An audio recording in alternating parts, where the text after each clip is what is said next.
Hello friends, welcome to my YouTube channel IAS gate quiz.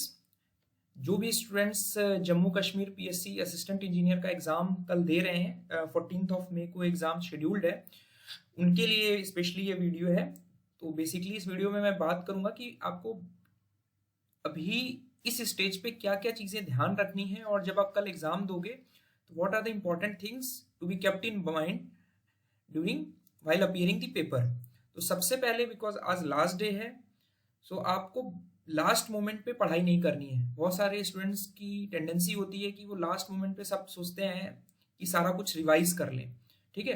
तो वो strategy आपको नहीं करनी है। अदरवाइज होता क्या है कि आपको लास्ट मोमेंट पे ऐसा लगने लगता है कि आपकी ये चीज़ मिस हो रही है, ये चीज़ मिस हो रही है, तो इट क्रिएट्स नर्वसनेस, और जिसकी वजह से आपके जो माइंड में है वो अननेसेसरी का एक प्रेशर बिल्टअप हो जाता है, एग्जाम फियर डेवलप होने लगता है। तो वो चीज़ को अवॉइड करने के लिए आप क्या करोगे, लास्ट मिनट जो है, लास्ट मोमेंट पे आज हो गया तो आज आप बिल्कुल रिलैक्स करोगे, ठीक है। आपको पढ़ने की जरूरत नहीं है, सिर्फ थोड़ा जो आपका कुछ पॉइंट्स आपके दिमाग में आ रहे हैं कि ये मैं एक बार देख लेता हूं, तो जस्ट अपने नोट्स को खोल के रिवाइज कर सकते हो, फॉर्मूला रिवाइज कर सकते हो।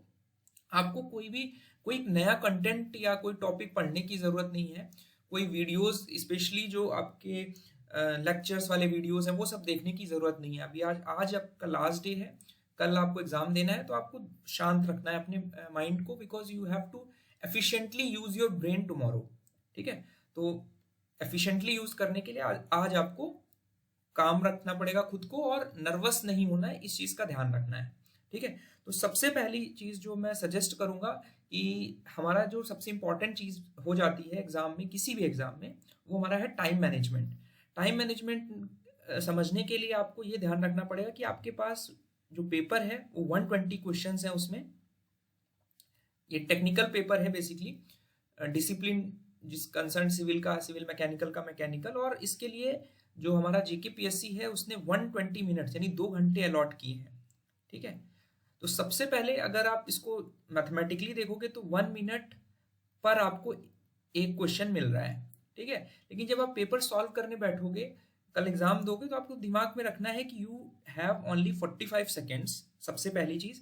तो आपका अगर इस हिसाब से देखोगे तो आपका 90 मिनट जो है वो आपके पेपर के लिए है, और 30 मिनट जो है वो आप रखो कि बिकॉज ये it is a not a computer based exam, it is a physical paper होगा, पेन पेंसिल आपको यूज करना है।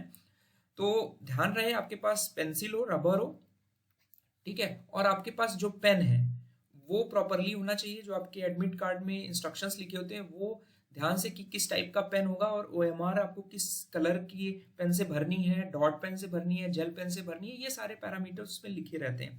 तो 930 मिनट जो है वो आप ओएमआर फिलिंग के लिए रखेंगे, और 90 मिनट जो है वो आप पेपर सॉल्व करने के लिए रखेंगे, ठीक है। और टाइम मैनेजमेंट के लिए सबसे इंपॉर्टेंट ये हो जाता है कि आपको जो क्वेश्चंस हैं उनको थॉरली रीड करना है अटेम्प्ट करने से पहले।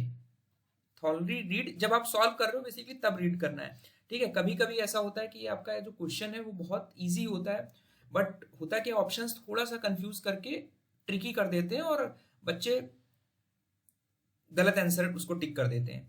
तो इंपॉर्टेंट चीज है कभी, और सबसे इंपॉर्टेंट चीज कि आपका जो सबसे एक्सपेक्टेड होता है कि गलत क्वेश्चन, इजी क्वेश्चन का गलत ऑप्शन आप टिक कर दो, तो वो ऑप्शन जो होता है वो सबसे पहला ऑप्शन होता है। तो ये चीज आप दिमाग में रखेंगे कि अगर आपका क्वेश्चन जो है वो इजी लग रहा है तो भी आप उसको उतनी ही मेटिकुलसली सॉल्व करेंगे जैसे आप एक जो थोड़ा डिफिकल्ट क्वेश्चन है उसको आप कर रहे हो, उसको टाइम देके करना है, ठीक है। तो थॉरली रीड करना है क्वेश्चन को, जल्दबाजी में ऑप्शंस टिक नहीं करते हैं, there should be no hurry, ठीक है। उसके बाद दूसरी इंपॉर्टेंट चीज आती है कि जब आपको पेपर मिल जाएगा, सबसे पहले जब पेपर आपको मिलेगा, सील्ड होगा वो, तो उससे पहले जब सील ओपन करने को कही जाएगी तो आपको सबसे पहले जो इंस्ट्रक्शंस दिए हुए हैं क्वेश्चन पेपर के ऊपर वो आपको प्रॉपरली रीड आउट करने हैं।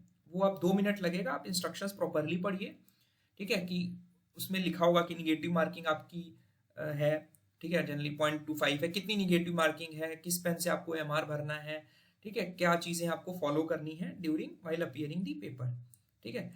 और साथ ही साथ जो आपको ओएमआर शीट मिली है, ठीक है, ओएमआर शीट में जो डिटेल्स है वो बहुत मेटिकुलसली फिल करना है, बिकॉज इसमें स्टूडेंट्स से गलती हो जाती है।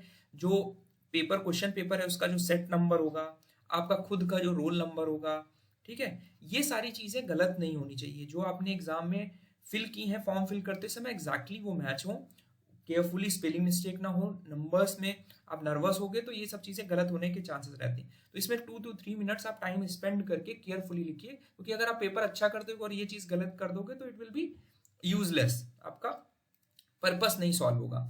तो कुछ इंस्ट्रक्शंस प्रॉपरली पढ़ने हैं और ओएमआर में जो डिटेल्स भरनी है, जो भी डिटेल्स भरनी है, ठीक है, बिकॉज उसमें आपके सर्कल्स रहते हैं वो आपको मार्क करने रहते हैं, तो उसमें कभी कभी होता है नंबर कुछ और लिख देते हो और गोले किसी और पे मार्किंग कर देते हो, तो वो चीज आपको ध्यान रखनी है, वो चीज ना हो। उसके बाद आता है कि जब आपका पेपर स्टार्ट हुआ तो कुछ स्टूडेंट्स की टेंडेंसी होती है वो पेपर पलटने लग जाते हैं और पूरा पेपर पढ़ डालते हैं, तो इट वेस्ट अराउंड 10 मिनट्स, 10 से 15 मिनट आपके पूरे वेस्ट हो जाते हैं। तो वो चीज नहीं करना। और कभी कभी ऐसा होता है कि आपको ऐसा लगने लगता है कि पेपर बहुत टफ आ गया है और आपको नर्वसनेस हो जाती है, तो उस चीज को अवॉइड करने के लिए आप पेपर बिल्कुल भी मत पढ़ो, ठीक है। बट अब बात ये आती है कि आप पेपर स्टार्ट कहाँ से करोगे, तो आप रैंडमली जहां से आपको ठीक लगता है आप सेंटर से स्टार्ट कर सकते हो, स्टार्टिंग से स्टार्ट कर सकते हो, एंड से स्टार्ट कर सकते हो। अगर आपने पहला दूसरा क्वेश्चन देखा कि थोड़ा सा टफ लग रहे हैं तो आप उसको एंड से स्टार्ट कर सकते हो, क्योंकि क्वेश्चंस आपको सभी देखने हैं, ये आपके दिमाग में रखना है। तो कहीं से भी स्टार्ट करो, बट उसके आगे पीछे के फिर आप में टाइम वेस्ट मत करो, ठीक है। आपने अगर 11th क्वेश्चन से स्टार्ट करना है आप 11th से स्टार्ट करो, ठीक है। आपने 11th से स्टार्ट किया तो जब आप पेपर सॉल्व कर रहे हो, सपोज ये 4 ऑप्शन है 1 2 3 4, तो सपोज इसका सेकंड ऑप्शन आया, उसको आपने टिक कर दिया, तो आप एक साथ आप सॉल्व करते चले जाओगे 11 12 13 14 15, ठीक है। तो जो भी आपका करेक्ट आंसर होगा वो आप टिक करते जाओगे, ठीक है, पेंसिल से आप टिक कर दोगे। और जो आपको डिफिकल्ट क्वेश्चन लगा, ठीक है, जिसमें आपको लगता है कि आपने वो क्वेश्चन पढ़ रखा है but it will take some time, मुझे सोचने में और उसको सॉल्व करने में टाइम लगेगा, तो आप उसको सर्कल मार करके रख लो। क्योंकि क्वेश्चन 1 था तो आपको उसको क्वेश्चन मार्क मार देना है या स्टार मार देना है कि जब आप पेपर सेकेंड राउंड में आओगे तो उस समय आपको वो क्वेश्चंस करने हैं, ठीक है। तो ये एक इंपॉर्टेंट चीज हो गई। तो इस पे कंफ्यूजन नहीं रखना कि आपको पेपर कहाँ से स्टार्ट करना है, जहां से आपको कन्वीनियंस हो आप वहां से स्टार्ट करो, बट पेपर पूरा पढ़ने की जरूरत नहीं है, ठीक है। उसके बाद कि कुछ लोग की टेंडेंसी होती है कि वो पेपर जब स्टार्ट करते हैं तो उसको स्टार्ट करके बिल्कुल एंड तक ले जाते हैं और एक बार में ही उसको कर डालते हैं, तो ये प्रैक्टिस थोड़ी सी गलत है। इसमें होता क्या है कि कुछ क्वेश्चंस में अगर आप फंस गए तो आपका टाइम ज्यादा चला जाता है और आपके कुछ क्वेश्चंस लास्ट में छूट जाते हैं। तो आपको ये ध्यान रखना है, फर्स्ट राउंड जो है कहीं से भी आपने स्टार्ट किया, फर्स्ट राउंड में जिन क्वेश्चन पे आप 100% श्योर हो, श्योरिटी वाले क्वेश्चंस आपको टिक कर देने हैं, ठीक है। जो भी करेक्ट आंसर होगा उसमें आपको टिक टिक मार के छोड़ देना है।